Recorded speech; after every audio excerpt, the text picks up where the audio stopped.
નાથ ભગવાન અને કયો તો ખરા કે જરા મોડું સંભાળીને બોલે. કે પછી તમે બધા પણ એની બંદૂકડીથી બી ગયા છો? હવે ટાઢી પર ઓહો આજકાલના છોકરા વાયડા ભારે. ગંગા વહુ એ ભલે કીધું સાંભળ્યું ને, એક વાર એને ખોરડે હેલ ઉતાર એટલે કજિયો પતી જાય. નાથના આગેવાનોને હું પૂછું છું કે આ 3.5 મણની કાયામાં નાકનું વજન કેટલું, અને નાક વડાયા પછી આ કંચન જેવી કાયાનું મૂલ્ય કેટલું? સૂરજને જઈને કોઈ કહો તો ખરા કે એકથી આથમણો ઉગે? મેરુ પર્વતને કોઈ કહો તો ખરા કે એના મૂળમાંથી જરાક આગો પાછો થાય? અરે ગંગાને જઈને કોઈ કહો તો ખરા કે હે ભાગીરથી, તારા આ જળના વહેતા બેનને તું થોડીક વાર પાછા કર.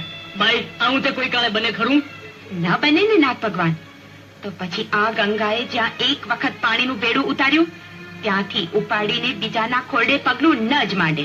આ બીજું ખોરડું નથી, તારો પરણેતર છે, પરણેતર. હતો પણ હવે વાત વીતી ગઈ. તો પછી નાથ કે દંડ દેવો પડશે. પંચ પરમેશ્વર કે દંડ ભરવા હું તૈયાર છું, પણ દંડ ભરવાના રૂપિયા જેટલા તારા ખોરડા ઉપર નડિયા છે ખરા? હેમ્યા તારું ખોડું સળગ્યું. માં માં! બચાવ! બચાવ! બચાવ! હેમો! હેમો!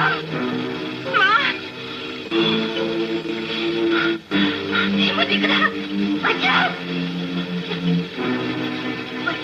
માં! હેમ્યા! માં! છોડો મને! માં! હેમો! માં! માં! હેમ્યા! છોડો મને! હેમો! માં!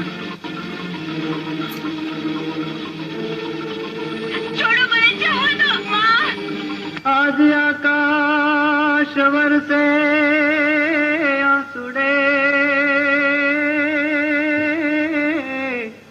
અરે જન ધરતીમાં લાગેલા.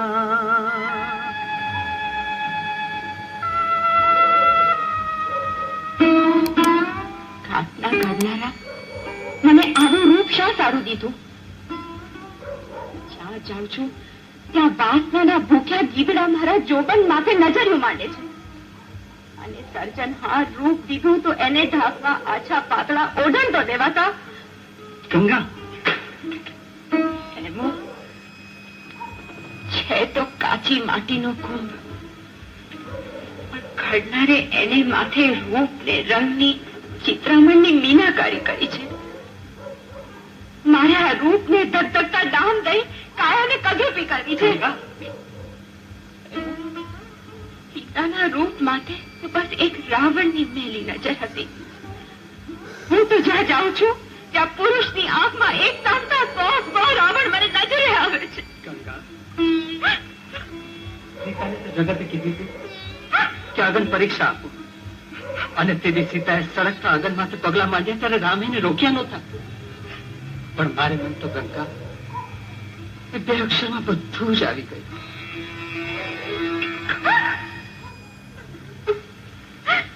લ્યો, આ ગંગા તો ખારા આંસુડે ખડખડ વહેતા થયા.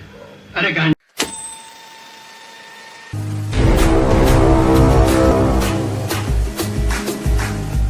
1979ની સાલમાં મલ્લિકા સારાભાઈની 2 ફિલ્મો રજૂઆત પામી. બંને ફિલ્મો તેના કથા તત્વથી તો ચાહકોના હૃદયના સિંહાસન પર રાજ કરી, પણ દોસ્તો તેના ગીતો આજે 46 વર્ષો પછી પણ એટલા જ હિટ. કેવા હિટ કે 1979ની ઓડિયો કેસેટની દુનિયામાં ધૂમ મચાવી.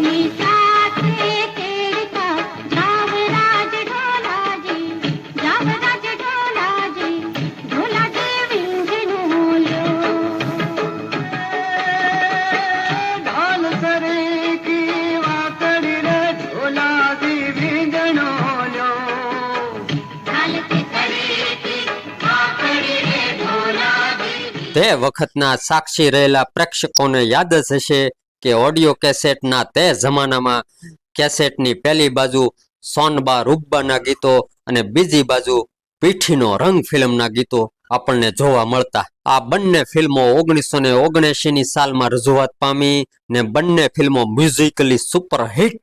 તેમાંની આજે આપણે વાત પીઠીનો રંગ ફિલ્મની કરવાની છે.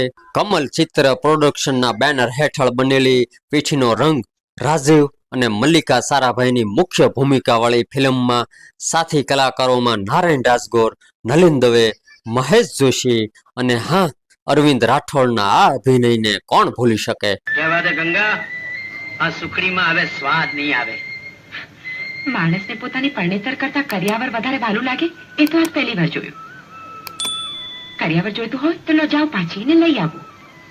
ચલો 2 ટુકડા સુખડી ખાઈ લો ને પાણી પી લો એટલે ઠાડક મળશે. ગંગા, તને કહ્યું ને એક વાર કે હવે સુખડીમાં મને સ્વાદ નહીં આવે. પણ કઈ કારણ તો કયો, મારો કઈ વાક કોનો? પરણીને પ્રથમ વાર આજ આણું વળીને આવું છું ને આમ અંતરિયાળ સુખડીમાં સ્વાદ ઉડી ગયો. સાથમાં ઇન્દુમતી રાજડા ને જબરજસ્ત કોમેડી જોડી રૂપે આપણને નજર આવ્યા હતા રમેશ મહેતા ને મંજરી દેસાઈ. અરે અધૂરા મહિને ઉતરેલા વર્ગવાની સિંગ જેવા ટાંગા વાળા આ હાથ અડાડીને તારી કઈ મનો ભાવ પૂછો. અરે ખેલુ, આ તો ઘરાક કહેવાય. આ માલને હાથ ના લગાડે ત્યાં સુધી એને કેમ ખબર પડે કે માલ કેવો છે? આપણ તે માલ ક્યાં એના બાપનો છે. એ અલે આમ ઠેકા ઉપર જો. વાહ જવાન, વાહ! વાહ મુજે તારી જવાનીને. અરે વાહ મુચાળો, વાહ મસ્ત ઉપાડ્યું. રંગ છે તારી જનતાને. કાઢો, હમણાં નીકળી જાય. હવે તો જોર કરશે તો એનો હા નીકળી જાય. એ મીઠા વગરના માટી આ મ્યાન છે આંકડું ને તારી દોહી તલવારની મૂઠ છે જાડી. તું તાણી તણાઈ જઈશ ને તોય નહીં નીકળે. અરે ઓ જગ ભાભી, ઓ જમના ભાભી. એ જલરા, બંગડીના સાબા રાખ્યા છે. જેવી બંગડી અને જેવી પહેરનારી. હા, અને જેવા પહેરનારીના લખાણ. ઓય મોટા પેટવાળી, તું તો હજી કાલે ગયેલું ને ઘરમાં. કથા, પટકથા અને સંવાદ લખ્યા હતા રામજીભાઈ વાણિયાએ અને દિગ્દર્શન કર્યું હતું દિનેશ રાવળે. ગીત સંગીત હતું અવિનાશ વ્યાસનું અને આ સદાબહાર ગીતોને પોતાનો મધુર સ્વર આપ્યો હતો ઉષા મંગેશકર, દમયંતી બરડાઈ ને પ્રફુલ્લ દવે.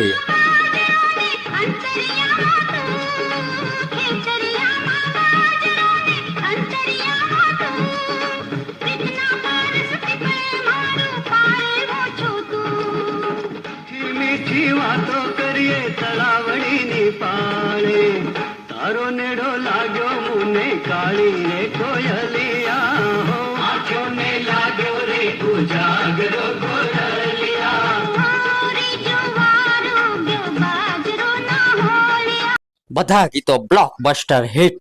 કેવા હિટ કે આજે પણ ગુજરાતી ચાહકોના ગીતોના કલેક્શનમાં આ ગીતો અવશ્ય જોવા મળે છે. રાજીવ અને મલ્લિકા સારાભાઈનો આ નિખાલસ અભિનય અને નારાયણ દાસગોરના આ સંવાદોને કોણ ભૂલી શકે. હુકમ માથું મારો છું એમ કહું છું. ગામમાં રહેવું છે કે નહીં? અને તમારા મંદિરના ખાટ હાલે છે નાના વાળાની કોથળીઓ પર, સમજ્યા ને? તો તમે પણ સાંભળેલો જીવનમુખી, મારો ભગવાન પણ મારી જેમ ઠીકરાવાળા વાઘા અને પિતાંબર પહેરવા ટેવાયેલો છે. કૃષ્ણ કનૈયો અન્યાય સામે ઝૂક્યો નથી. એને કૌરવનો સંગાત નહીં પણ પાંડવોની પડખે ઉભા રહી અને મહાભારતનું યુદ્ધ ખેલ્યું હતું. મારો ભગવાન, મારો દિનાનાથ શ્રીમંતોનો સાથ નથી લેતો, સુદામાનો મિત્ર હતો. મારો ભગવાન દિનાનાથ એ 56 ભોગનો ભૂખ્યો નથી, એ તો છાશ અને રોટલો જમનારો છે. મહારાજ, અમારી નાકને છાશ ને રોટલો ન હાલે, સુખડી અને શીરાનું જમણ જોઈએ. તો તમારી નાકને મારો દિના. અને હા, સાથે મલ્લિકા સારાભાઈનો આ અંદાજ તો ખરો જ. એવિયાથી તને છૂટા છેડા લેવડાવું, એનો છેડો ફાડી નાખ ગંગા. તમે મારા બાપ ન હોત તો મોઢામાંથી ખાડું મારે.